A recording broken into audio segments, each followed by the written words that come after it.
You're watching Force 13's live streaming service.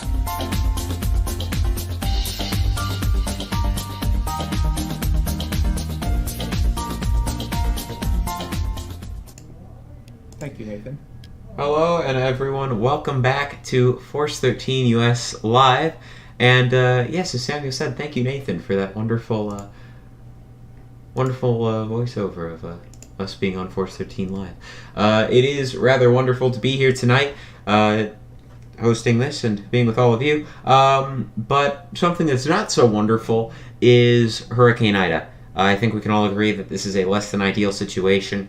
For those that are new, just joining the stream, Ida has winds of 105 miles per hour and a pressure, according to our analysts, now down to 966 millibars. The storm is deepening very, very quickly, and we have been watching every single reconnaissance aircraft pass for new information, new data, new stuff about the storm. Currently, though, recon is supporting 100 to 105 miles per hour in terms of both flight level and surface winds. So, very serious situation currently taking place, and here we are. We're going to be covering it all night long for you. We're going to be having non-stop coverage from now until at least, what time is that in the morning? 3 a.m., although we're likely going to be going beyond that. If we do stop, it will be a very, very small amount of time before live coverage does resume, all the way up until landfall. But the goal is non-stop coverage all the way till landfall. That's what we're probably going to be able to do, but there might be a very small gap between 3 and 4 in the morning.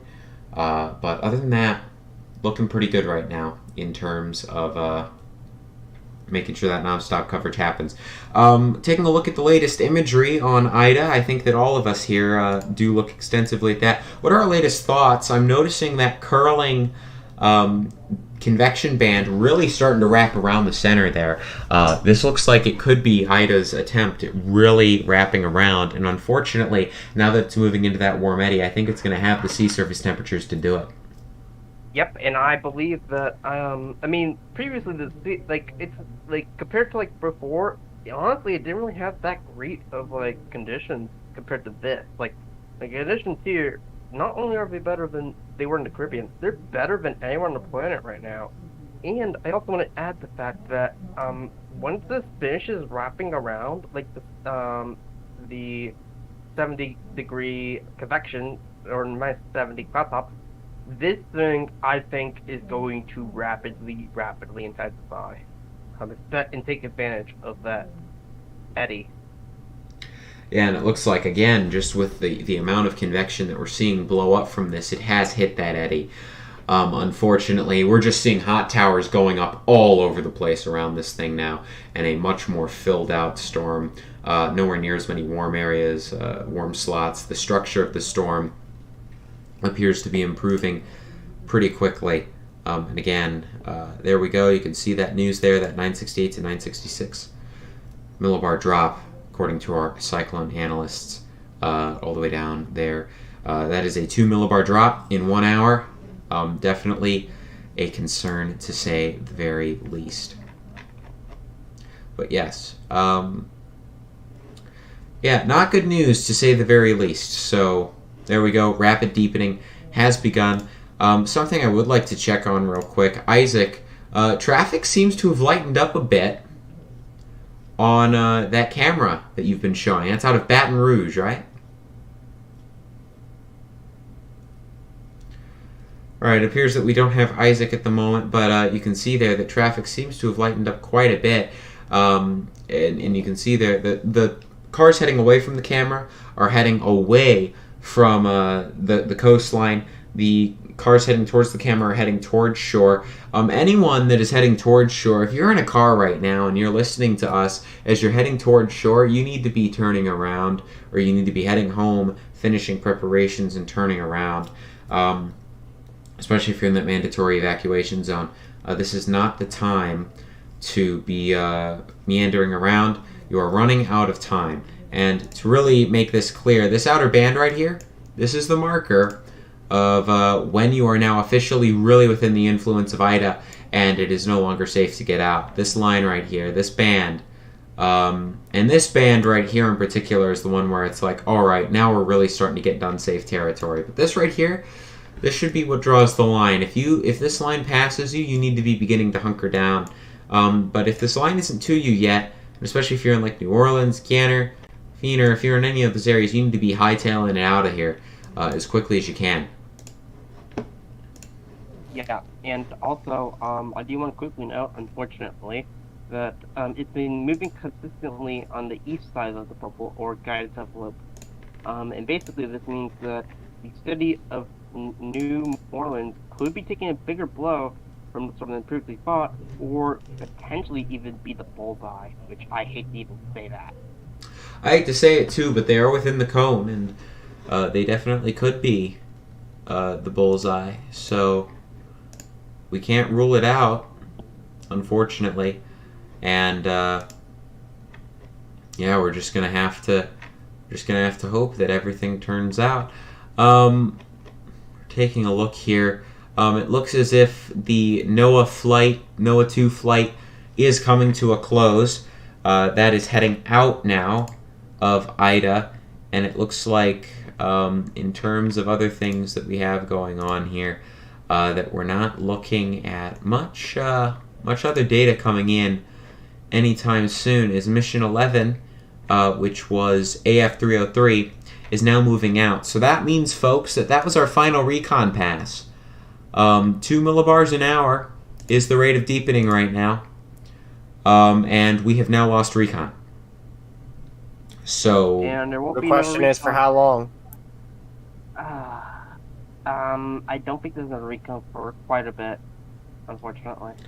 no, there's not recon for a little while, which is very unfortunate, given that this storm is quickly approaching land. So very unfortunate that we did have to have a plane turn around. But the health and safety of the hurricane hunters does, of course, come first. If there's something wrong with the plane, of course they need to turn around.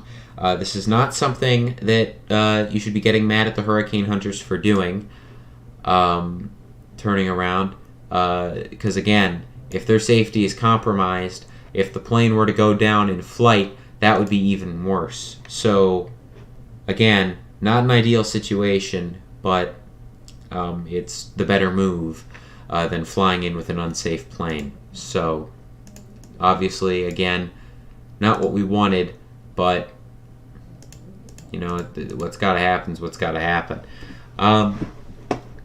Yeah, I can say pretty much officially now that Ida has moved into the warm eddy. We are now well into the center of circulation being over the 125 kilojoules per centimeter squared area. So we're in for the ride now. The storm has, all the way up until landfall to intensify quickly. And so now we just see how far it gets. But obviously, not an ideal situation. So to the team, what are your thoughts on this storm overall, just for anyone who's new here? And what exactly is the message? If you had one message that you could send to viewers right now, what would it be? If you're in the Louisiana area, if you're in New Orleans area, if you're in the, I guess the Baton Rouge area, evacuate.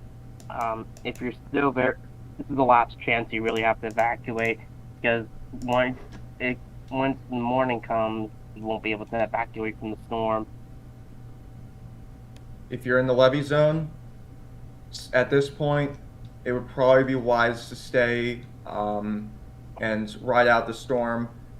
If you feel that you're not if you feel that your place will not, might not survive the hurricane, go to a storm shelter or another sturdier structure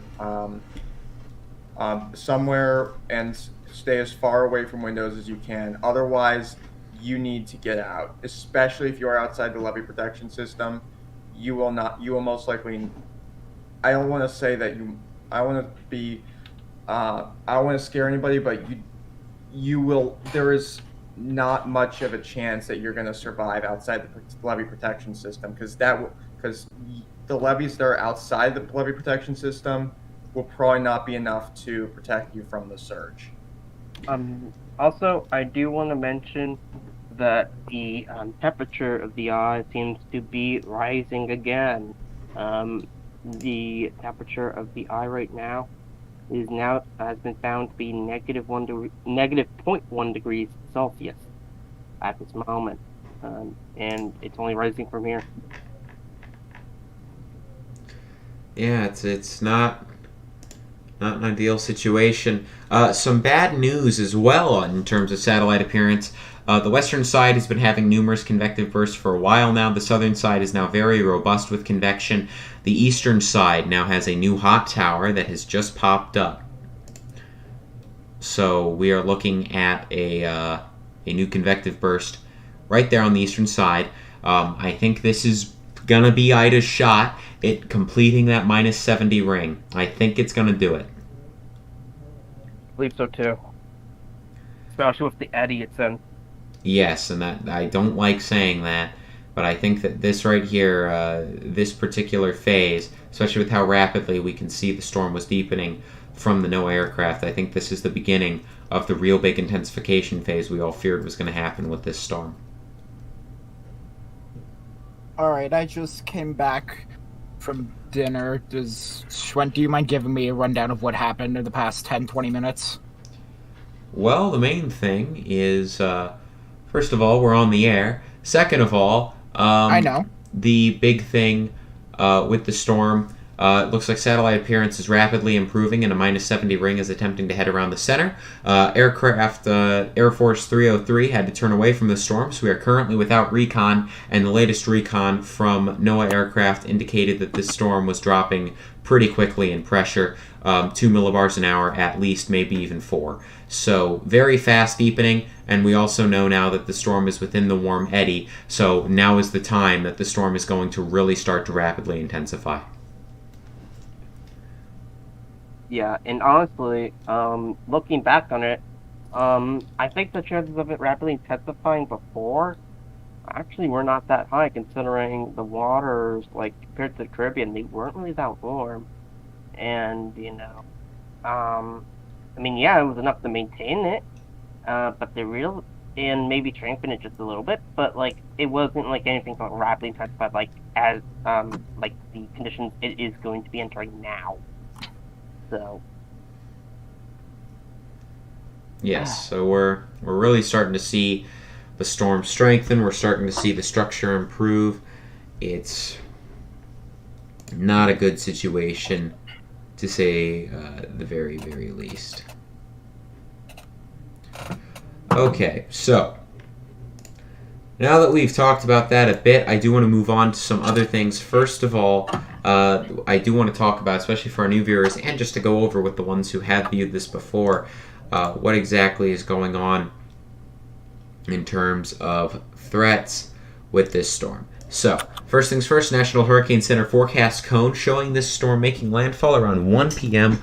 on Sunday, with many hurricane warnings, tropical storm warnings, things of that nature in place. So when it comes to watches and warnings, we're going to go over those right now. You can see the cone up there, and you can see there visually on the map where those tropical storm and hurricane warnings are, but I am going to here be talking about where exactly storm surge warnings are as well. So here we go. Let's talk about those watches and warnings. Firstly, storm surge warnings are in effect for east of Rockefeller Wildlife Refuge in Louisiana to the Alabama-Florida border, and Vermilion Bay, Lake Borgne, Lake Pontchartrain, Lake Murpes, and Mobile Bay. All those areas are within storm surge warning, meaning the life-threatening storm surge is currently on the way. A hurricane warning is in effect for Intracoastal City, Louisiana to the mouth of the Pearl River, and Lake Pontchartrain, Lake Murpes, and metropolitan New Orleans. All those areas within a hurricane warning. And the tropical storm warning is in effect for Cameron, Louisiana to West Intracoastal City, Louisiana, mouth of the Pearl River, and the Alabama-Florida border. I want to bring in some breaking news. There's been a 61 mile per hour wind gust that has been reported out of Mississippi Canyon, Louisiana. There's a pretty high-end tropical storm force wind gust.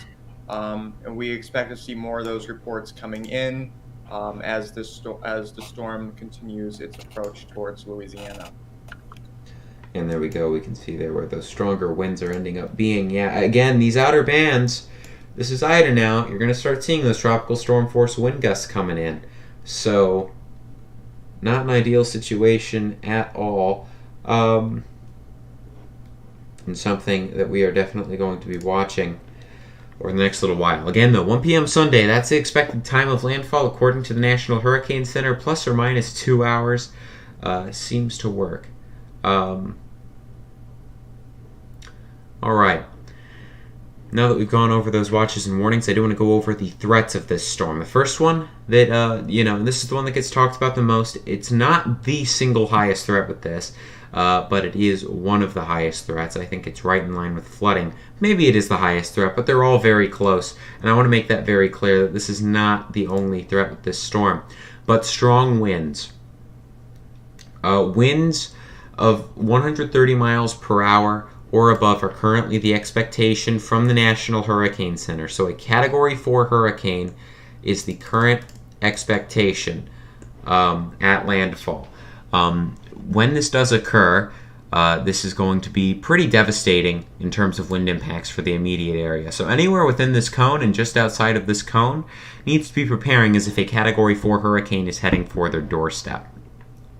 Yes, and on that note, anyone who is going to be getting major hurricane force winds will be issued an extreme wind warning by the local weather forecast office. That is a relatively new warning. They usually would put in tornado warnings before this was issued. I think it was issued like in 2017. I believe, and then we've seen that happen with Michael. We've seen that happen. We definitely saw that happen with Laura. Anywhere where there's going to be sustained major hurricane force winds, those areas will get an extreme wind warning. And if you're in an extreme wind warning, you need to heed that as if it was a tornado warning. And you need to go to the safest part of your home away from the windows, because those winds you cannot take a chance with them. No, and the fact this could potentially be up to 130 miles an hour, so well above that threshold. That's just how damaging that those winds can be. Some homes might not survive in those strong winds. Windows can get blown out, and some weaker structures can fail. Yes, that is definitely the case. All right, we're going to move on to other threats with this storm. But again, a Category 4 winds, very, very bad. The next thing that we're going to talk about is the storm surge, and this is another very serious threat. The National Hurricane Center showing 10 to 15 feet of storm surge being possible all the way from Morgan City to the mouth of the Mississippi River. That is staggering. That is very, very high. That's frankly ridiculous. It's very dangerous, and it needs to be taken very seriously. If you're in Lake Pontchartrain, 5 to 8 feet of storm surge are a possibility. And if you're in Lake Murpus, 4 to 6 feet of storm surge are a possibility. With 7 to 11 feet all the way from Ocean Springs to the mouth of the Mississippi. So very high storm surge, also a possibility with this particular storm. And that, again, is no joke. Storm surge is a huge problem. There's been footage that's come out of storms in the past, literally with the brute force of storm surge sweeping homes off their foundations, things like that. So it's very, very serious. And to the team, you have anything to add in terms of storm surge information or ways that people can prepare?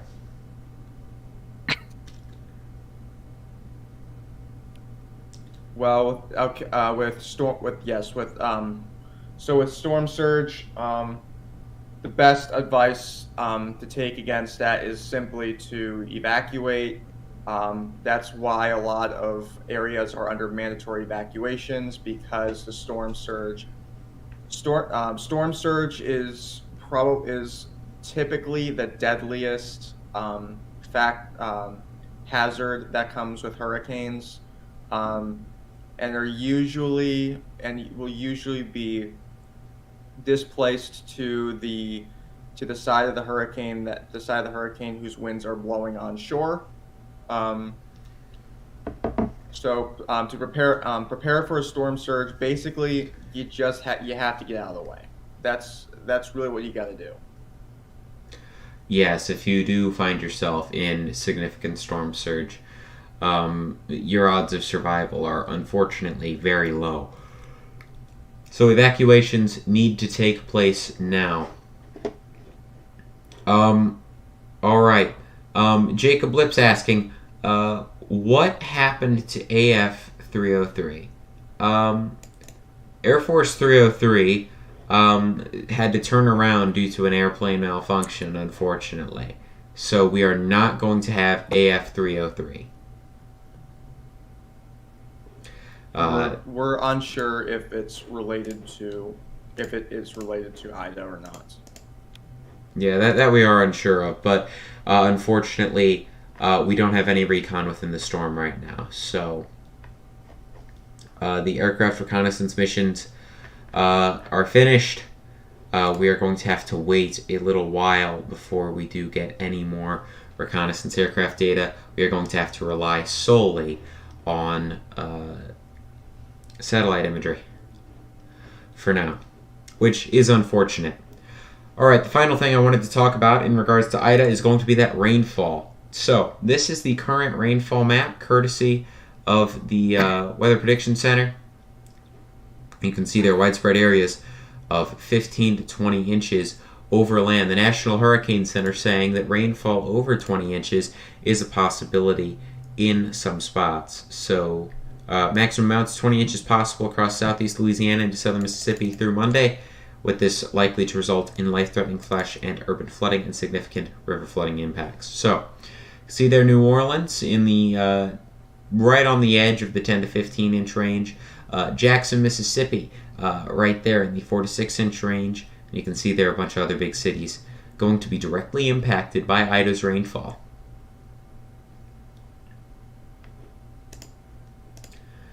Alright, next thing I want to do is take a look at the excessive rainfall outlook, courtesy of the Weather Prediction Center. You can see on the National Hurricane Center's website this very nice graphic that shows you the next few days combined and the next few days separately. So, tomorrow, all the way through Monday morning, a high risk of excessive rainfall is in place for southern Louisiana, including New Orleans and places south. This is a very dangerous threat level. On day 3, we also have a moderate risk of excessive rainfall in place.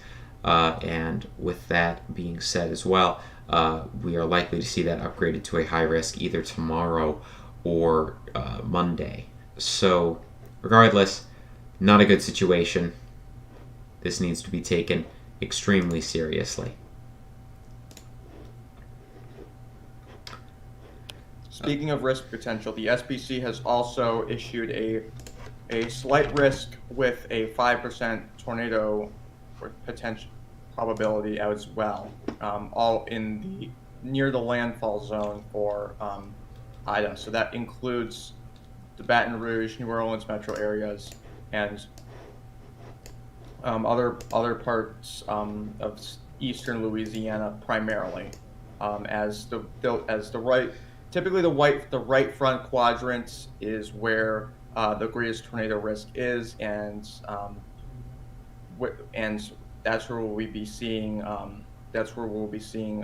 Ida pass over the right front quadrant of Ida pass over eastern Louisiana and even into parts of Mississippi. So the tornado probabilities might extend into Mississippi as well.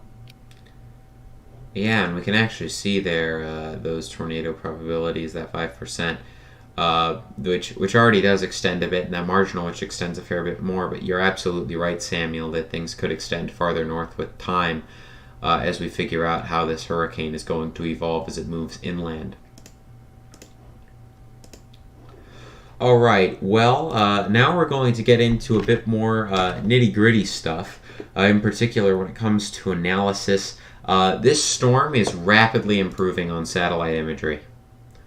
And as a result of that, I'm going to be going into full-blown number crunching mode for just a little bit, figuring out what exactly it is that we're looking at with this storm right now. So I'm actually going to go to the sector for this so we can actually see in better fashion what's going on. That ring of minus 70s is nearly complete. It's very close. And actually, here's something that you can see. You can see where that CB is on radar too, that convective burst. You can follow it on Doppler radar too. It's nearly closing off, which is very concerning. But you can see it right there, that this storm has very small eye, and those convective bursts are nearly closed off. This thing's trying to close off an extremely small, rapidly contracting eye wall, which currently has an eye temperature of about minus 7 Celsius. For those that are wondering, again, an eye temperature of minus 7 Celsius.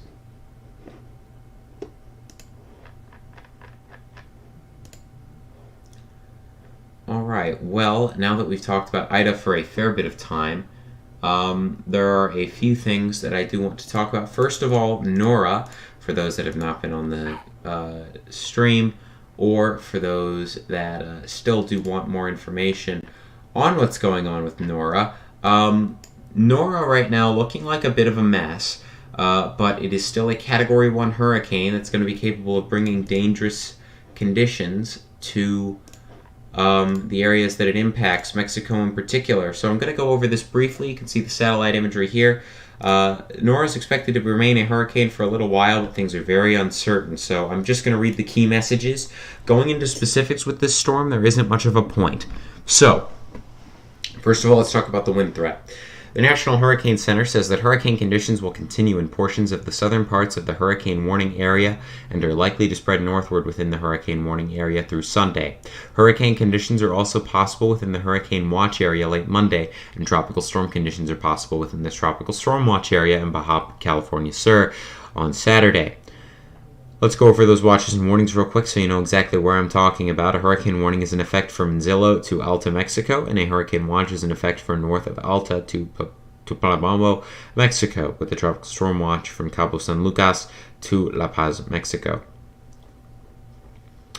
With that being said, rainfall, when it comes to that, Nora is expected to produce rainfall totals of 8 to 12 inches with maximum amounts of 20 inches this weekend into early next week along the west coast of Mexico, from the Mexican states of Guerrero northward into southern Sonora, including Baja California Sur. This rainfall will produce life-threatening flash flooding and mudslides. Towards the middle and latter part of the week, moisture associated with Nora may bring heavy rainfall to portions of the southern United States and central Rockies. When it comes to storm surge is expected to produce significant coastal flooding in areas of onshore winds near the coast. The surge will be accompanied by large and destructive waves. Those are the three big things. All right, with that being said, we're going to take a quick break. We'll be right back in just a minute.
Hello and welcome back to Force 13 United States Live.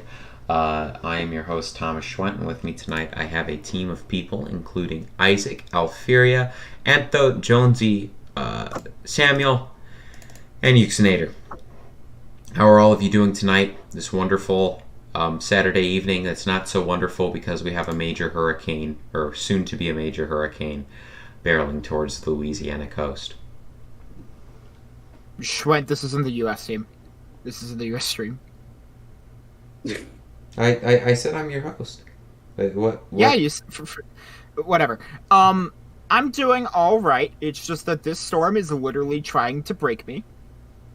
It's just about everyone here. Yeah. Did I say this is Force 13 US? Is that? Yes. Oh, Yeah, nice. you did. Well, this is Force 13 Maine, so yeah. Hello everyone on Force 13 Maine. You know, there's this really cool channel called Force 13 US that does a lot of cool stuff if you want to go over there. Yes, I'm doing a graphic for them now. Oh, fantastic. Regardless of that, though, we have far more serious things to talk about, Yes. in particular in regards to Ida here. So, Ida has nearly completed its forming of -70s, which is basically the hallmark of a rapidly intensifying tropical cyclone. We can see on radar here that this ring is pretty much there as well. All bad news in that regard. When it comes to the latest news in regards to this new things, the biggest thing that I have is that we're expecting, again, that rapid strengthening, but basically the New Orleans mayor, this is a quote from the New Orleans mayor that we've just received, time is not on our side. It's just rapidly growing. It's intensifying quickly. If you are voluntarily evacuating our city, now is the time to leave. You need to do so immediately. If you're planning to ride it out, again, make sure that you're able to hunker down and hunker down well. So, very dangerous situation, in fact, there. We also know that over 4,000 soldiers and airmen with the Louisiana National Guard are currently mobilized. And another 5,000 will be prepared by the time the storm makes landfall. But that's not enough, unfortunately, for mandatory evacuations in many cases. But yes, Governor Edwards saying that you just have a few more hours, and that couldn't be further from the truth before this storm does head in. Yes, especially that we're already seeing tropical storm force wind gusts make their way on shore. Yep, it's going to be quite the storm to ride out. You don't want to be riding the storm out. So, dangerous situation overall there. All right, with that being said, when it comes to Ida, again, 105 miles per hour, 966 millibars as of the last reconnaissance pass, and the storm is rapidly deepening. So, now we're going to be taking questions here for the remainder of this hour. If you have any questions, comments, concerns, please tag us at Force13, and we'll be more than glad to answer them. And so first of all, to the team while we do wait for questions, the first thing that I want to pose to you, how do each of you see the evolution of this storm over the next day or two? Well, over the next day or two, by now, in 24 hours from now, I see the storm on land weakening. However, I do see within the next 12 hours it rapidly intensifying, potentially to Cat 4. Definitely too major. It's just a question of how strong will it get before it makes landfall until weaken at all, or makes landfall. I can certainly agree with you there. All right, so to Samuel, what are your thoughts on the storm's overall evolution? Given that it's now rapidly deepening, that's clear evidence that it has hit that eddy, and again, I could see the ceiling, basically see the range for this being anywhere from 130 to 160 miles an hour, which would put it at a low-end Cat 5. However, those chances are currently very slim. Force 13 is running with a 20% chance So with that in the realm of possibility, you should prepare as if you're going to have a high-end Cat 4 or low-end Cat 5 make landfall and impact your area. The more realistic scenario looks to be low to mid-end Cat 4. We really just don't know how strong this is exactly going to get, and whether there's going to be a sudden eyewall replacement cycle has yet to be seen. It has happened before, but the chances of that, especially with how close it is to landfall, it's almost out of the realm of possibility right now. That it is. All right. Now to Antho, who we haven't heard much from at all tonight. What have your thoughts been on the storm? Just released onto... Oh. Antho, you there? Yeah, I am. All right. What have your thoughts been on the storm this evening? We haven't heard much from you tonight. Well, I do think that really a ring of -70 is really starting to go around the eye. And I do think, from my predictions, I think to definitely go to Cat 4. This will definitely go to Major. I think we just can't argue with that because it is intensifying right now. And really, just think you gotta stay prepared. You gotta evacuate right now if it isn't done already. You don't have much time before this makes landfall, so. All absolutely good points. Jonesy, what have your thoughts been on the evolution of this storm tonight? Well, it's going to be strengthening, and we're getting to that period where it's going into the highest ocean heat content. This is going to get bad really, really quickly. Absolutely agreed.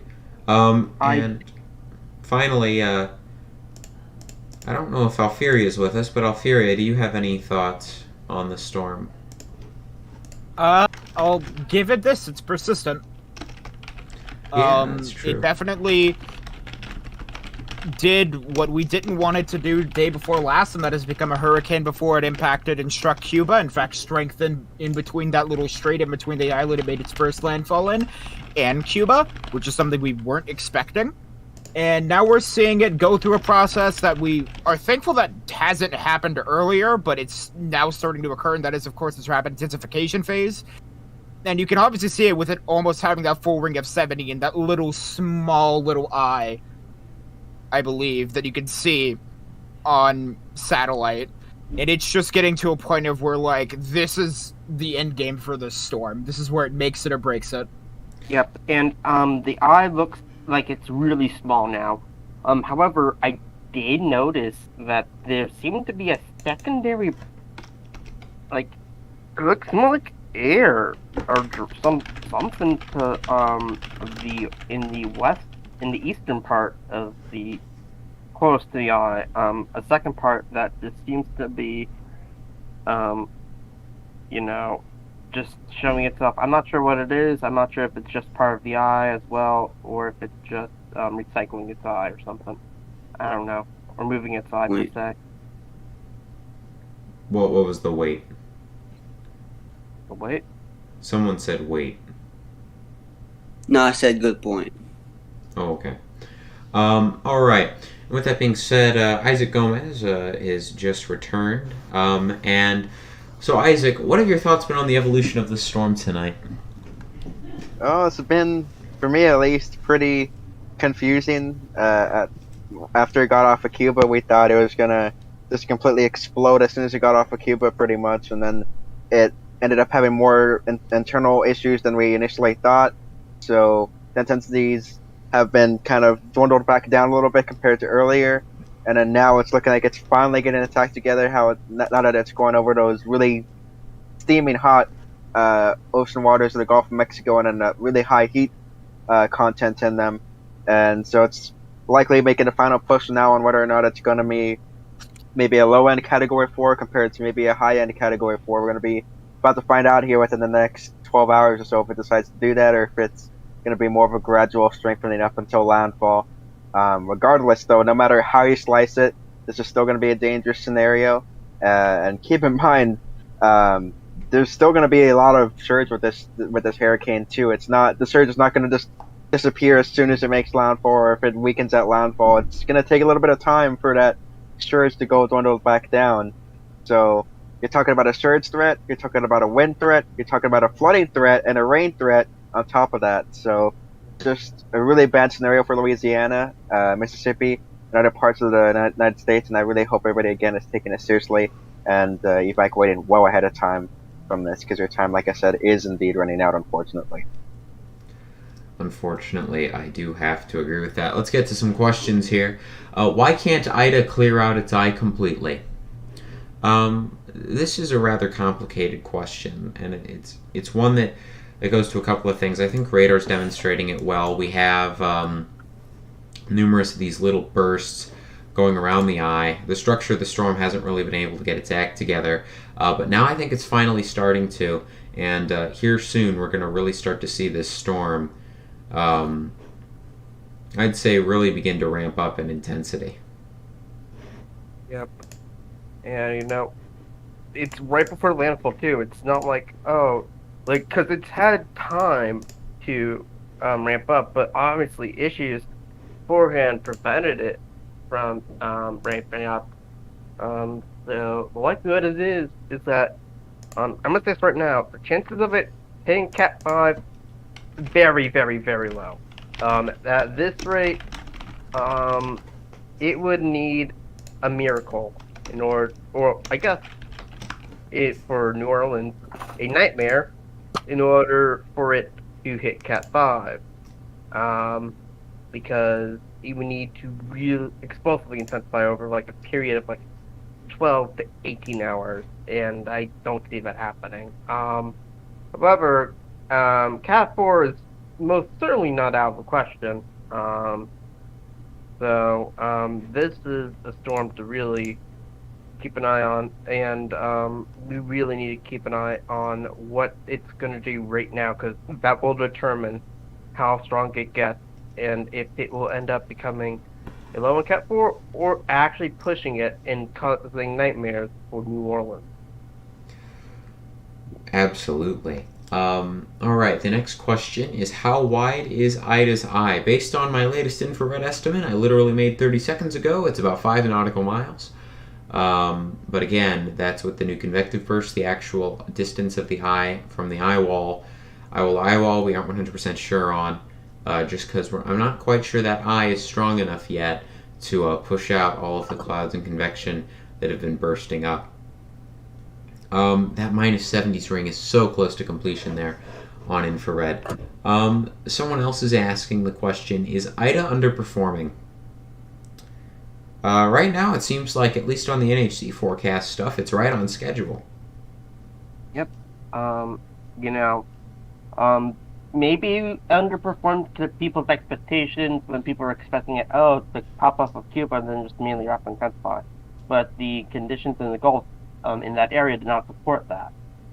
Or at least, it supported keeping the strength and maybe strengthening it gradually, but not rapidly. So, honestly, has it been underperforming?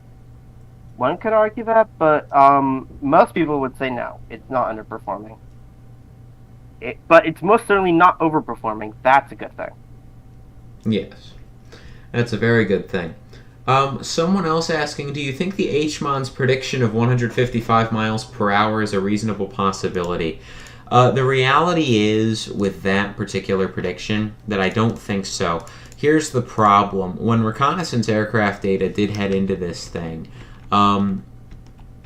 it did show deepening very, very fast. About as fast as HMON. The problem is that the storm currently has a pressure, or it had a pressure, at around 0Z of 968 millibars, and it ended up being a Category 2. The HMON starts this thing as a Category 4 with a pressure of 961 millibars. So it initialized incorrectly, and as a result, you got that 155 mile per hour read. Could it get that high? Yes. Will it do so? Probably not. And I will say this: if the storm, if the winds of the storm right now are 110 miles per hour, which it's a real possibility that the winds in the storm are 110 miles per hour. We don't have recon data to support it though. Then it would need to, in order to reach a Cat 5, it would need to, the winds would need to go up by 2.5 every hour in order to reach Cat 5 before landfall. Yes, which would be pretty crazy to see.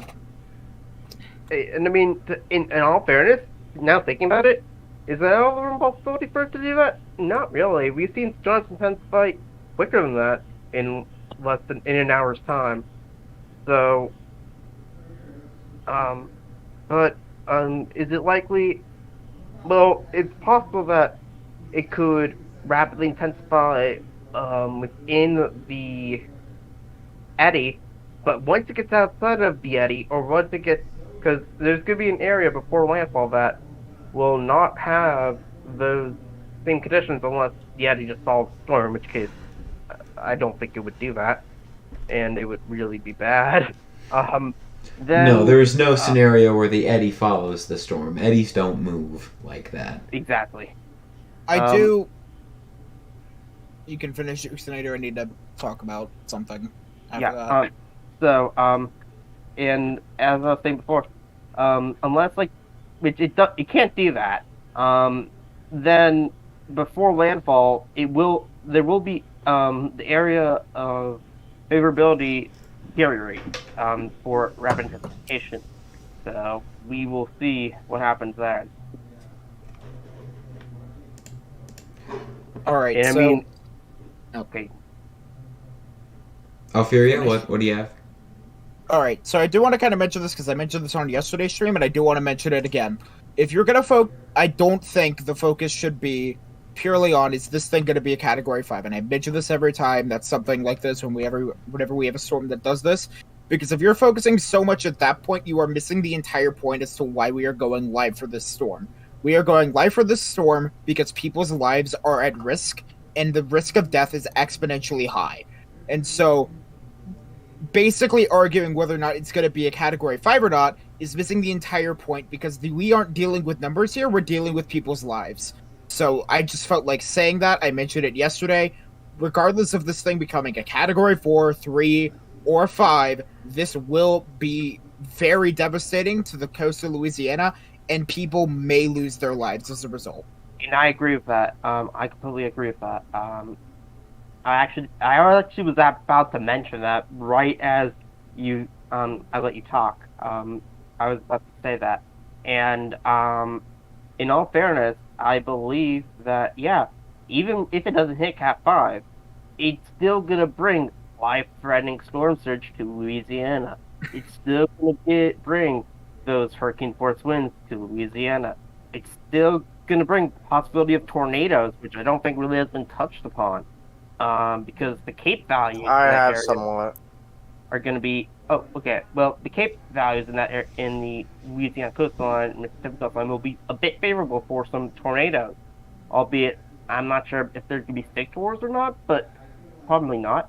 But you don't usually get sectors in tropical cyclones. Cape really usually doesn't matter when it comes to tropical cyclones because they can spawn them regardless, even if the Cape is not really the greatest. Yeah, exactly. And so I think that, like I said, it's a very low chance for a sector, but still, this thing will probably produce a few tornadoes, and it will definitely produce flooding. And Louisiana, New Orleans, this is not the first rodeo that New Orleans has dealt with. They had Katrina back in 2005, and other areas of Louisiana have had storms like Laurel last year, Delta as well. This is gonna be another test, and this is gonna be the first test really for the new buoy system in Louisiana, in New Orleans. All right, I do have some quick news that I do want to chime in here, and then I do want to get back to questions. here for the final 5 minutes of this hour. That minus 70s ring is now complete. That's not good. Yep. We do now have a full minus 70s ring around the eye of this storm. The convection in particular on this storm has really, really gotten going since it's gone over the eddy to a ridiculous degree, quite frankly. It's honestly quite scary to some degree. Yep, and this is what I've been fearing, this happening, because, like, we've seen it all too much, I feel, as recently. We've seen it with, Michael. We've seen it with,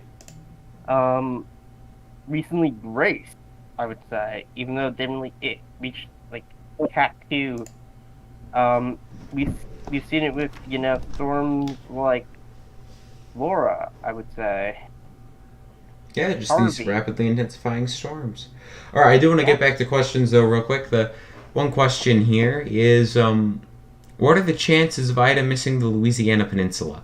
And I'd assume that you're talking about right there at the mouth of the Mississippi River. I guess it depends on what you mean by miss. The odds that the mouth of the Mississippi gets a direct landfall are fairly low-ish. Like, they're not astronomically low. They're just outside the cone, and it has been making an eastward jog, so it definitely could make landfall here. But the odds that you don't receive impacts from this are zero. You're going to get impacts. You're going to get tropical storm force and maybe even hurricane force winds from this. That's not a negotiable for you, unfortunately. As well as 7 to 11 or 10 to 15 foot of storm surge, depending on what part you're at the mouth of Mississippi. That's true. Yep, and I believe that that also holds true for areas like Lafayette, Baton Rouge, Mobile, Alabama. You'll get some impacts from the storm. You won't escape this. Gulfport, Mississippi, I believe that's right there. These areas, yeah, you're getting hit by some part of the storm. Whether it be tropical storm force winds, hurricane force winds, you'll get hit by something. Yes. And I guess to a degree, possibly Pensacola, although that's a stretch. I think they're in the marginal for. Say something real quick. I'm not sure. Before you do, and I'll just tell Thomas so we can just look at them at the top of the hour. About 20 minutes ago on the main Twitter was the Force 13 Tropical Weather Outlook posted, and about 13 minutes ago on the U.S. Twitter, I ended up actually making the graphic for the U.S. Twitter, was the U.S. Tropical Weather Outlook, so we can take a look at those when we come back at the top of the next hour. But go ahead. I don't know if you guys are seeing the same thing that I am on infrared, but it looks like shifted a bit more like west-northwest in the past few frames. I don't know if I'm crazy, but looks like been going a bit more west. Yeah, perhaps a bit, and that westward jog. These little wobbles happen with hurricanes that get intense like this, but you're absolutely right. This could be wobbling a bit to the west, so we're going to have to keep an eye on that.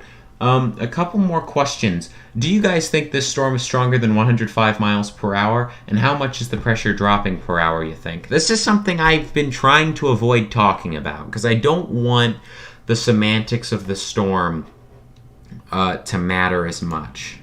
Regardless of strength, this is going to be a bad one.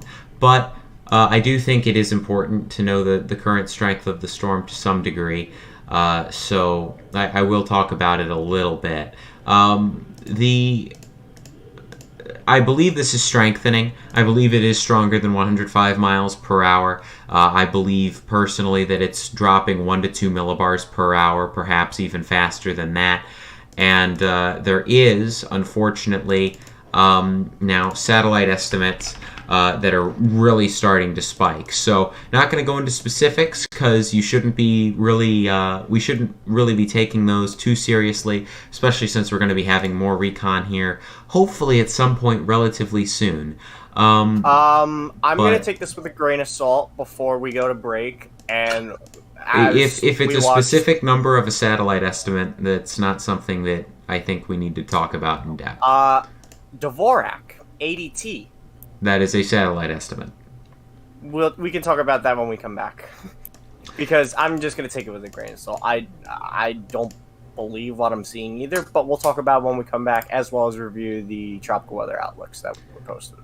Alright, so we'll be right back after this quick break. It'll be about 5 minutes. We'll be back taking a look at Force 13's new tropical weather outlooks with the latest estimates on everything on the entire world of tropics. We're then going to go over what's going on with Ida now and what the future looks like. We're going to go over Nora just a little bit, and then we're going to have a full half-hour segment of questions this hour, because this is the big hour where we're going to see what the National Hurricane Center runs with at their intermediate advisory for this rapidly strengthening storm. Actually, this is the full advisory coming up. This is the full advisory, you're right, my bad. Full advisory coming up. We're going to get a new cone, new forecast track, new everything, new information. So stay tuned, because this next hour is going to be a big one, both in terms of what's going to happen with the storm's future and in terms of what predictions and current intensity estimates are looking like. So, again, stay tuned. We'll be back in 5 minutes.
Continues in a moment.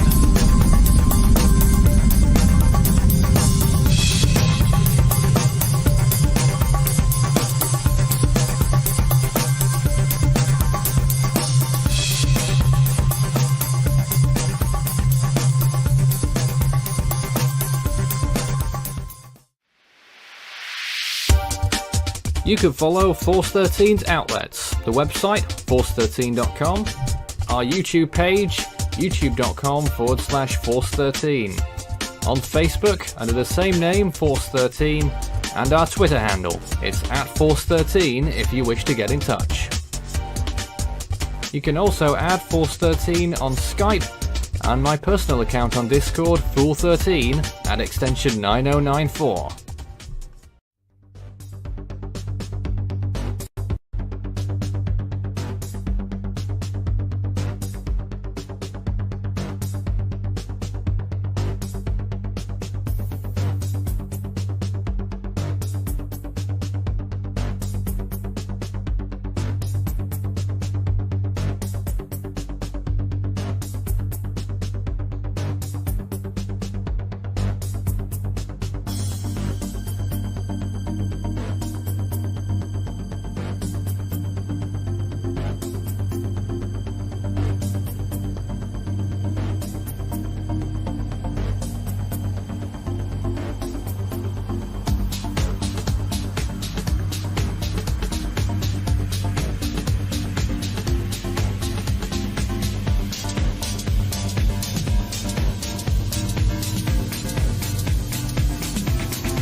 You're watching Force 13's live streaming service.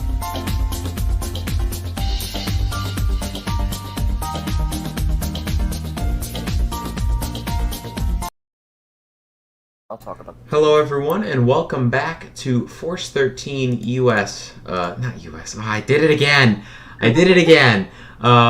Welcome back to Force 13 Live, where tonight we're going to be talking about Hurricane Ida. Before we do that, though, we did just get a brand new member, Nancy Redfeather. Thank you for joining Force 13's Ultimate Fan Program. As a Category 1 member, we do appreciate it. It's that kind of stuff that keeps our operations going. Alright, so first of all, to those of you whose questions did not get answered in the previous 15-minute segment, first of all, we're going to have a full 30-minute segment this hour, and we're going to have a full 30-minute segment next hour as well. Might even be a 45-minute long segment, depending on how many changes we get from the new advisory, courtesy of the National Hurricane Center. So we'll just have to see what happens. Currently pulled up on the screen, though, is the tropical weather outlook for the entire globe. You can see here clearly all systems that are active. So we have Nora, Ida, 10L, 97L, and a 60% chance area of interest out in the main development region. Nora, 75 miles per hour and 183 millibars. You can see that clearly here. We've been dealing with Nora for a little while now. Of course, a less than pleasant situation going on over there. We Stage 5 on the CDPS. It is a Stage 5 on the CDPS. We have Ida as well, with winds of 105 miles per hour, likely stronger now, and a pressure of 966 millibars. A Category 2 hurricane that is heading towards the Louisiana coastline. We have 10L, which is at 35 miles per hour, 1008 millibars, likely to be a fish storm as it moves out to sea. Could receive the name Julian if it does move north, or Julian. I'm not 100% sure which pronunciation is correct. And then we have 97L at 30 miles per hour, 1014 millibars, 80% chance of formation as it barrels northward. And finally, 60% chance of formation in the MDR. So, the Atlantic and Eastern Pacific are the only beds of activity right now on the entire planet. Yep. And, so, okay, Oh, and think if you're wondering how it was pronounced, it is indeed pronounced Julian. All right, that's good to know. Euxinator, what were you saying? So, there is a chance, so I don't know about, how reliable the ADT is. That's what I was gonna mention. That right there is a little out of date. The more up to date one was the one that I was gonna mention before we went to break. We were gonna talk about that. I don't know if you were gonna show the U.S. tropical weather outlook, Thomas, but you did show the worldwide one. It's pretty much just the same, but there is some imagery on that on the U.S. side. Here's the U.S. tropical weather outlook, and I think. And we'll get to, I think Euxinator actually wanted to talk about something else. We'll talk about that in short order. But here you can see the United States Tropical Weather Outlook, which just gives you a closer look at the Atlantic Basin and what exactly is going on there with that 105 miles per hour, 966 millibars. And again, those other systems. Ida quickly strengthening, likely stronger than 105 miles per hour at this point. We'll see what the National Hurricane Center calls at top of the hour. Yep. Euxinator. So, Go ahead. Oh, sorry. I was going to say that Euxinator, I think, was going to talk about the fact that satellite estimates have been rocketing upward. We are now getting the first signs from satellite estimates of major hurricane output. So we are starting to see major estimates, 115 plus mile an hour estimates, coming out of multiple satellite estimation techniques. Is that the case? We don't know. We don't have recon, but what we do know is that the storm is strengthening quickly, and we are starting to see the first signs of this being a major hurricane. Yeah. The thing I was mentioning is CDT, the advanced Dvorak technique, through the algorithm, have detected a CI of 5.4, a pressure of 957.7 millibars. That is definitely low. It's not that and deep, a Vmax I don't think. And a Vmax of 99.6 knots. And that's also a bit out of date because someone in the public server has the ADT, and this was posted by Orlando in the discussion channel. The one you talked about was from 850. The one that Orlando posted, and someone got it from the public server from 920. Final T. This is what the CI is: 5.5 pressure, 955.8, and the Vmax of 102 knots. So again, go on. They have the adjusted T and the raw T at 5.8, but the final T number is 5.5. Yeah, and there we go. And again, that's just because the satellite is improving rapidly. Now, I would like to note we do need to take caution with this. There were estimates of I remember last year, Eta and Iota in particular, that were a bit high. So when storms rapidly improve in structure like this, sometimes satellite can go a little crazy. But it is definitely something that needs to be noted for sure.